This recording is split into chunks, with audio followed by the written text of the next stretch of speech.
Greetings and welcome to Old Drunken Discography, where old friends and fans come together to BS, argue, occasionally agree, and discuss a music artist. I'm Jason. With me is. I'm Tim. I'm here for one last thrill, and I'm Bill.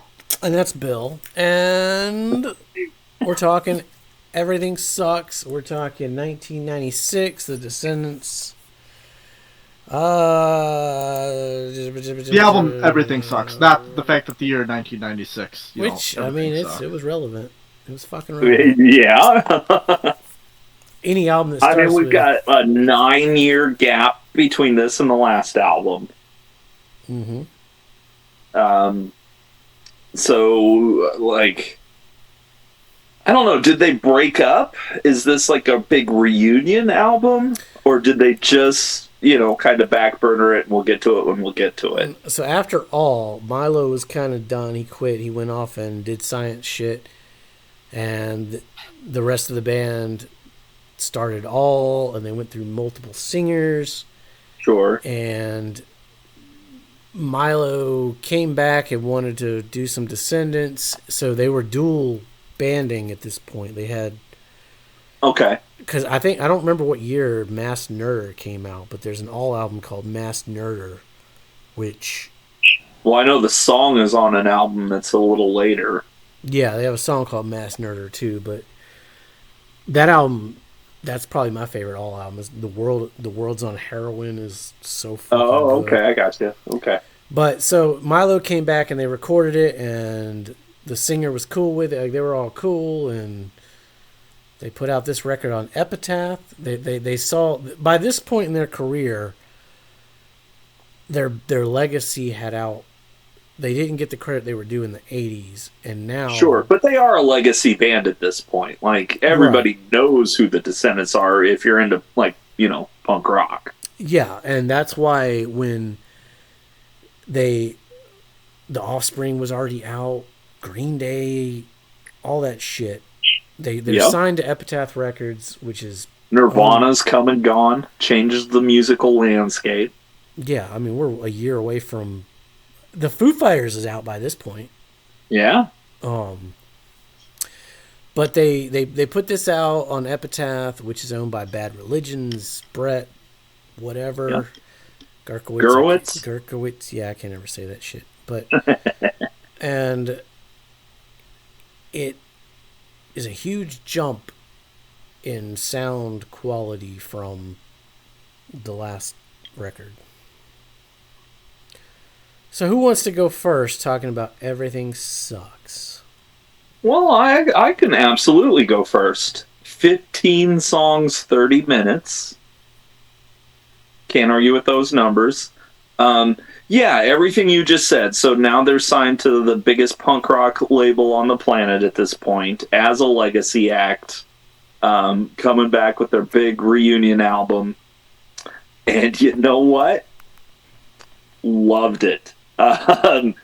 Just, having said that, yeah, Nirvana's come and gone. The whole industry has changed. Green Day and the Offspring are ruling the punk rock kids at this point, and it would have been very easy for these veterans, who arguably created a bunch of these subgenres that are at the top of the Billboard charts when this comes out, to just copy that and make some money.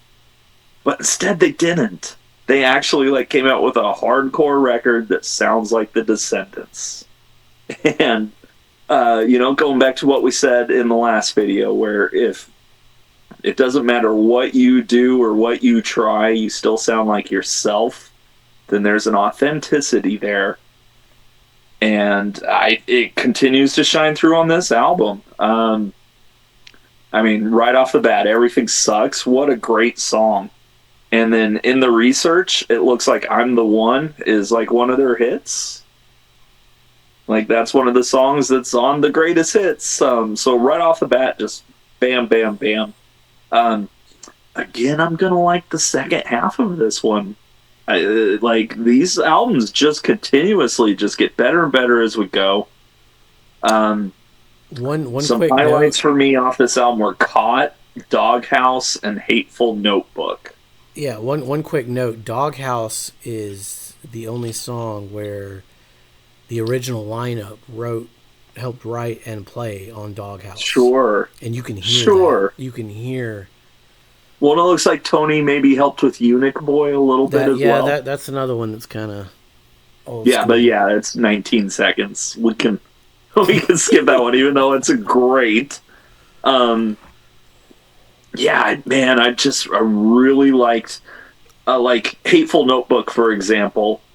Like, we're right around the corner from Creed, and a lot of bands where the joke at the time was, where are they writing these lyrics? Are they just hanging outside of like a high school girl's locker? And just whatever they hear, they're writing song lyrics. And this is kind of pointing that out, like, before it's even happening, which I just loved. Man, yeah, no. Banger after banger in this band. Like, this is a tough one to rank. And, yeah, I thought this was just a really enjoyable mid-90s punk rock album that doesn't sound like the mid-90s. Production-wise, yes. Songwriting-wise and arrangement-wise and even tone, it's still very much rooted in hardcore Descendents. That production. Yeah. I mean, they got that since day one. What was that, Bill? So they got that Epitaph money going in with that. And they got some Epitaph money now, yeah, for sure. Oh, I'm sure Epitaph gave them free reign. Oh, yeah. Oh, It's yeah. the fucking Oh, yeah. Descendants. Oh, you want an album? Yeah. Here you go. Oh, hey, we have this special microphone if you want to record any farts by chance. Well, you know, and didn't Bad Religion put out their first stuff in like 82 as well? I think. I don't know. Yeah, so like those bands came up together. This wasn't a signing as much of a, yeah, of course we'll put out your album. Yeah. I don't know. It's a really good album by a really good band. And yeah, you get that mid-90s Epitaph money, but you don't necessarily get that mid-90s Epitaph sound.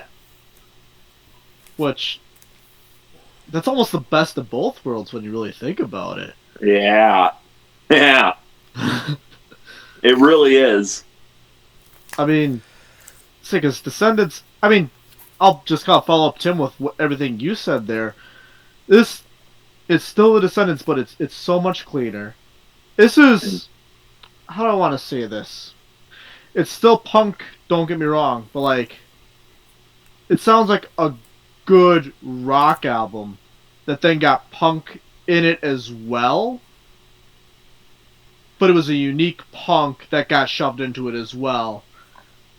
That, I mean, granted it's Epitaph, but I would argue these next couple albums are probably the most radio sounding friendly, which makes sense when you're signed with Epitaph. It'd be like, yeah, how many mics do you want? How many studios you want to record in? Okay, sure, we'll figure that out for you. Like, yeah, and I'm going to agree with that more in the next couple albums, especially as there are a couple songs that's like, well, Billy Joe wishes he wrote this one.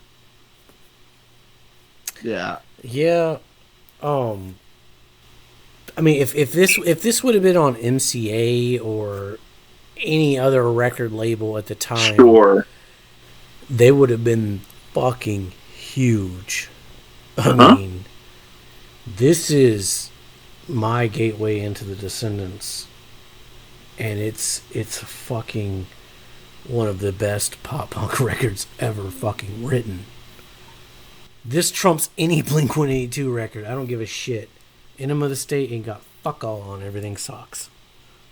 Yeah. Musically, lyrically, conceptually, artistically, like, I would agree with that 100%. I mean, there was a time when all I had was Summary and Everything Sucks. So this is like Greatest Hits Part 2 for me. I tried to take notes, but it was really hard to talk about. This record, everything sucks. Got up this morning to make some coffee. Everything sucks today. That's how you fucking start a record. That's how you line it up.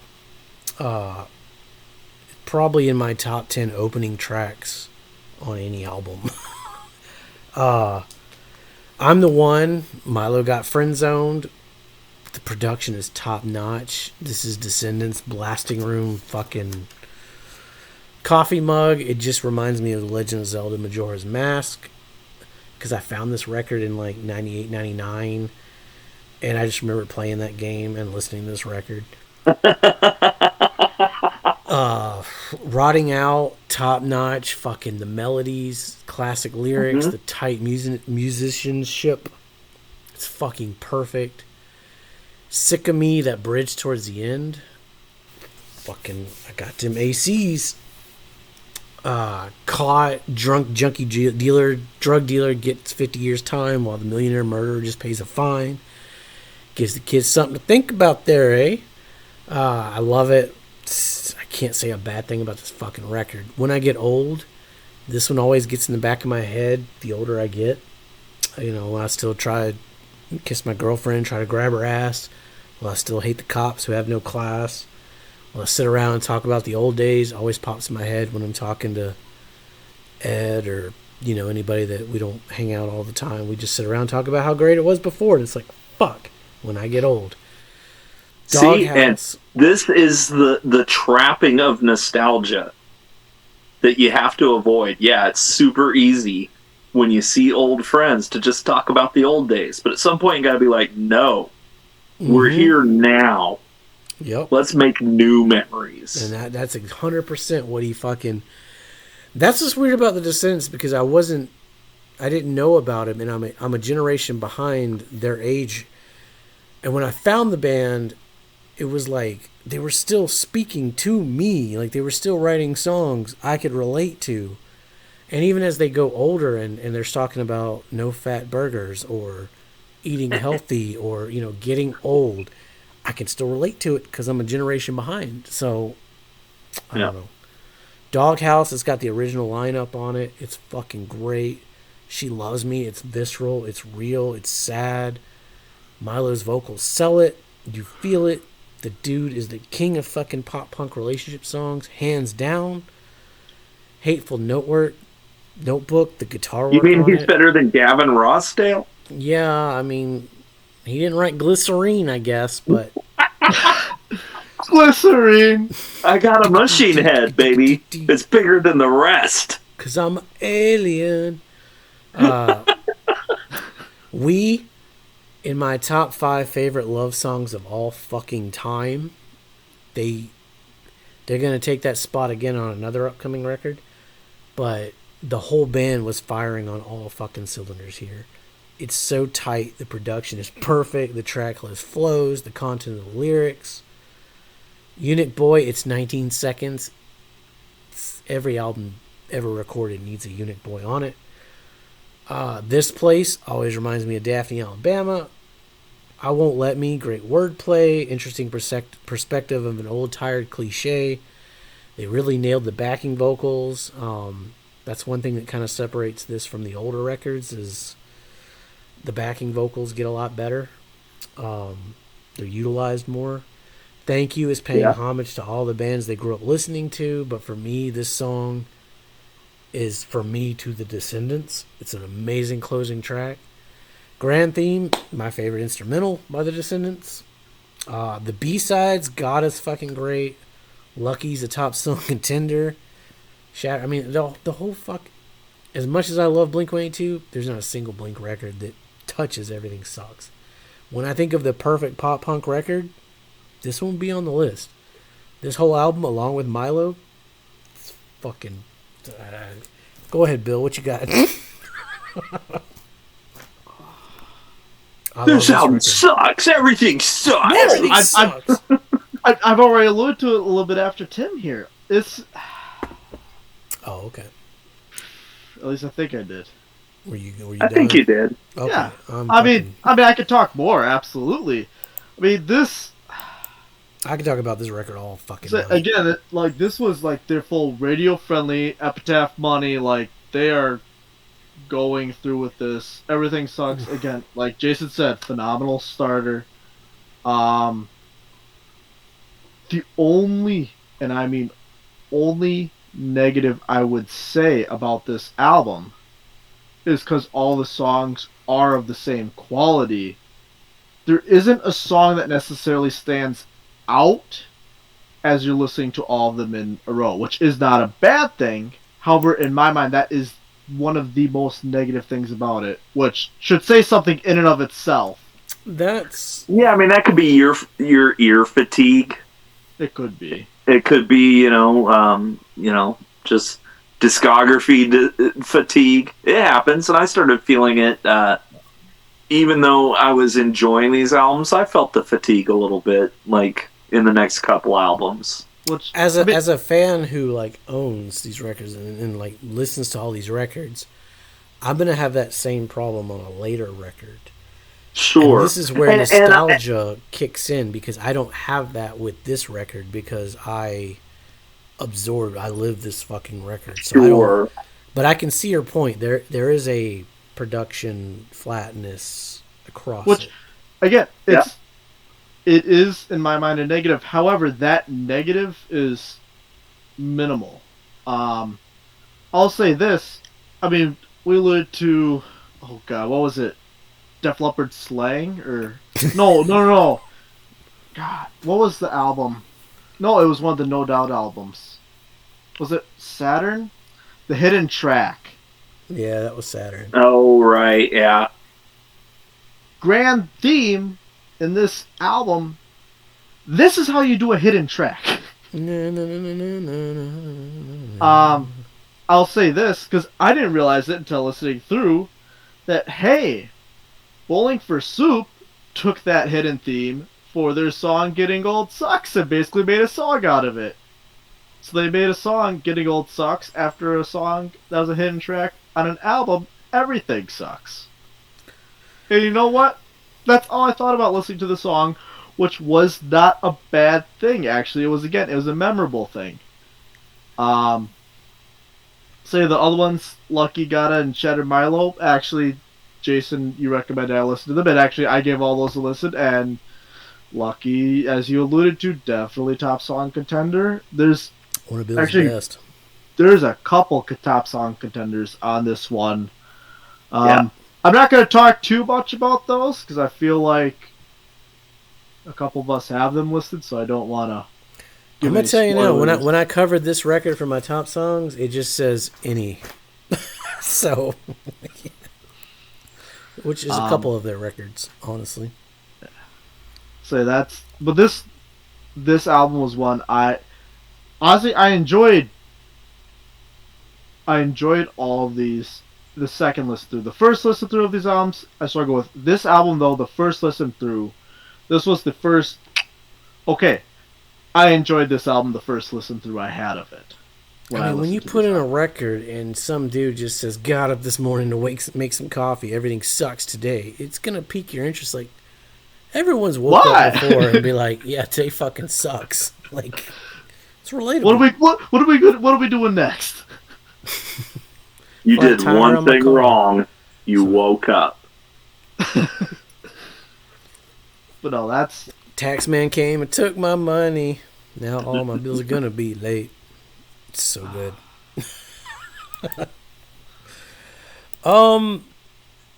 So yeah, everything sucks. Quick look at the rankings. If you have not watched our previous videos, shame. Insert the Isn't that a Foo Fighters song? Yeah, it is. I was going with what was that? Game of Thrones? Game of Thrones, yeah. Shame. Okay. I was going with that for it, but everything sucks. I'm going to say, because it's my turn to guess, and I'm going to say Bill's going to have this one at number 1 at the moment. You would be correct. Wow. Okay. It's close at the top. I'll say that between those, and then I really struggle with this between this one with the placement of the albums I have going on there between this one and Marlo Going to College. I really struggled with those two. Those definitely could flip flop for me. The albums that I have in that vicinity. Okay. Now Tim's the fucking oddball here. No matter where I go. I'm gonna say you like this one better than all. So far, so good. Better than Enjoy. Ooh, we might have a problem. It's the farting sounds, man. Do You like stand the farts? with the fart or against the fart? Do you push it out or you suck it in? I'm just obeying the commandments. Oof. Yeah, no, it's going between those two. Okay. Tim is with the farts. Yeah, the farts are strong. Anybody want to guess where it's going for me? Think you and Bill are going to continue to match? You would be correct. God damn. See, I thought I was going to stray a little bit from you on that one. Oh no, that is pop punk fucking perfection right there. Both my number 1 and number 2 are pop punk perfection. So is pop punk 101 as opposed to punk rock 101? I mean, it's the fucking Descendents. Like, it's everything sucks. I don't know. It may be nostalgia, but it was my gateway into. Once I found the Descendents after Green Day and the Offspring, and maybe No Effects, I found the Descendents, and that was everything else paled in comparison. So we'll get into 2004 because I'd like to point out an interesting fact with dates on the next record, and American, and a certain other pop punk act of 2004 that put out an album related to Americans. But, I wonder what album you could be alluding to. Yeah, which one came Does first? it have a grenade? Which one came? Well, For a heart? It's got graph paper. That doesn't narrow it down. Sure it does. We haven't talked about any album covers, but fucking hell, they're all classic. I mean, Yeah. you know. So that's been our rankings for Everything Sucks. If I can find the right tab here. Again, Bill and I are still lined up. I thought we would have varied by this point. That's surprising, Oh, yeah. Look, We have, I don't think we've seen that yet, have we? hey, No. Tim lines up with all of us right now, too, for Milo Goes to College. Yeah, I finally matched one. yeah. First time since the first episode we've matched. Yeah, there we go. See? It's all coming together. Third episode, we all matched initially with Enjoy. Then we all botched it. Hey, we all matched in the beginning. We all had Milo number 1. I said episode 1. Oh. And Yeah. then episode And then 3. I had to go and mess it all up. All right, well, stick around. We're going to talk. Must be pretty cool to be you. Be safe. Make good decisions.